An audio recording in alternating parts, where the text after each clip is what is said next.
hello साथीहरु सबैलाई नमस्ते तपाईहरुलाई स्वागत छ आजको हाम्रो न्यू मिनी ब्लगमा हामीहरु कहाँ जाँदैछौँ रे मन्दिर जाँदैछौँ कहाँको मन्दिर थाहा छैन 12 बजे मन्दिर गर्नुलाई मनका सुन्दरी मैले जुम्ला सिधा कसमै सारा फ्याफा भइसक्यो यही मान्छे चढ्नु पर्ने हो सौगातहरुलाई नि सरलाई पनि देखाइदेऊ हामी त एकदमै थकित मान्छे पर्यौं सर र सौगात फर्स्टमा सर र सौगात हुनुहुन्छ त्यसपछि हामी साथीहरु यो ठाउँ हामीले सोचेको भन्दा नि राम्रो छ तपाईहरु पनि हेरिदिएर साथ दिनु ओबे यता नि कस्तो बवाल छ नि त पछाडी हिँड्न सबै पछाडी छन् है हामी चाहिँ अलि हट्टाकट्टा सर म यिनी अनि एकजना साथी चाहिँ हामी अगाडि छौं हामी चाहिँ कस्तो हट्टाकट्टा त्यो पनि थाहा छैन बिहान 6 बजेदेखि अहिलेसम्म हामी गाडीको यात्राले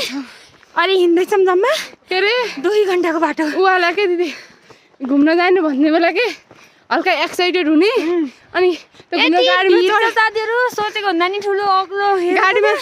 गाडीमा चढिसकेपछि के बमेट आएपछि लत्रक्कै बस्ने हुन्छ नि यता फर्काउन पारी गाउँ यस्तो राम्रो छ नि तर हामीले अहिलेसम्म नि राम्रोसँग कपाल पनि बान्न पाएको छैन ए लुगाको हालत त पुरै टुटो मुटो छ यस्तै पनि मन्दिर जानु हम अनि यहाँ भनेको गाउँघर नि त भनेको जस्तो ए गाउँघर पनि हो कि हुन त बजार पनि बाटोमा धुलो पनि छ धेरै त्यही भएर लुगा चेन्ज गरेर पनि धुने ठाउँ होइन पेरिङकाहरू त उ तल छन् तल पेरिङका अनुसार सबैहरू ऊ तिनीहरू त पर्छ रहेछ नि त यहाँ छौँ हामीहरू चाहिँ माथि यहाँ पुगिसक्यो मन्दिर नजानेहरू चाहिँ पछाडि चाहिँ हामी चाहिँ मन्दिर जानेहरू अगाडि आइसक्यौँ हामी धर्म कर्ममा धेरै विश्वास राख्छौँ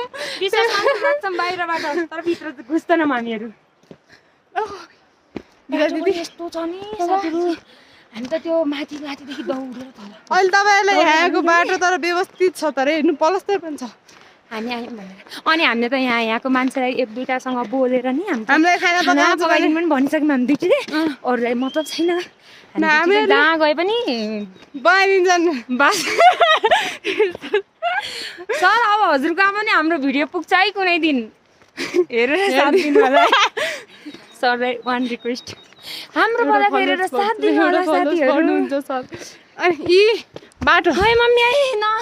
यस्तो यताको भिड पनि देखाइदेऊ न ए त्यहाँ त्यस्तो भिड छ नेपाली भनेर हामीले चाहिँ जनाउँछौँ हामी हाय मम्मी गिराले चाहिँ 2 मिनेटको भइसक्यो क्या भइसक्यो ओके गर